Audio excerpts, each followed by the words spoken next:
The Pilgrims Terminal of the Nnamdi Azikiwe International Airport, Abuja, is gradually filling up with multiple agencies getting ready for the return of over 800 evacuees from Sudan. We're expecting people particularly from Egypt, from the Aswan border. These are people that have been there for a while, and we had issues with clearance from the Egyptian government. We're glad that today we'll be evacuating everybody from that axis. This woman, Hajia Asmal Yerima, narrates how painful it's been watching the news of the war in Sudan, knowing that her twin sons studying medicine and architecture were there. They're expected among the returnees today. I was tense. At a point, I wake up in the night, going up and down in my room. When I remember there's God, I go back to on my knees, take my forehead on the ground. I tell the Almighty Allah, I know that Almighty Allah will save all the children, not just my children. The planes land at the international wing of the airport, and the returnees are transported by bus to the Pilgrim Terminal, where the media were restricted to. Max Air, conveying 410 Nigerian returnees from Aswan, Egypt, arrives at 10:30 a.m., while Taco Air, with 102 Nigerian returnees from Port Sudan, arrives at 12:32 p.m. Asman Air, conveying 322 Aswan returnees, rounds up the returnees expected this Sunday, arriving at 12:40 p.m. Nigeria's humanitarian ministry welcomes the returnees and enumerates their plans for them. You are going to be given some packs, what we call the Dignity Pack.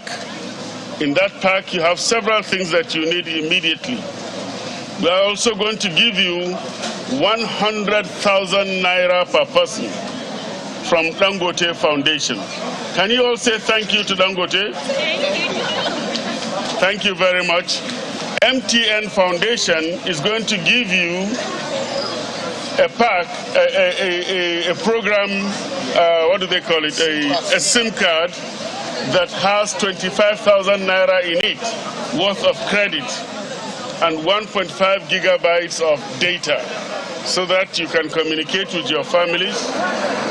The returnees begin by filling out their returning registration forms and processing for their final journey to their respective homes, much to the delight of Hajia Asmal Yerima, who is finally reunited with her twin boys. The boys have some suggestions for the Nigerian government. It's been tough, but inshallah we are here.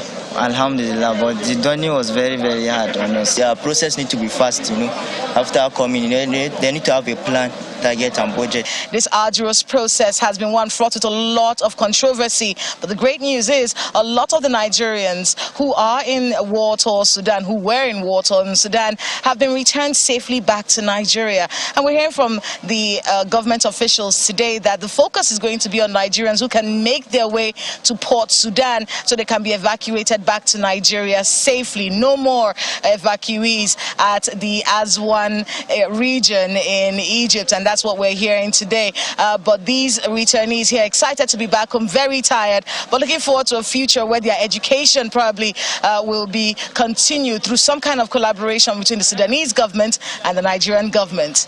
From the Pilgrim Terminal of the Nnamdi Azikiwe International Airport in Abuja, Kayla Megwa, Channels Television News.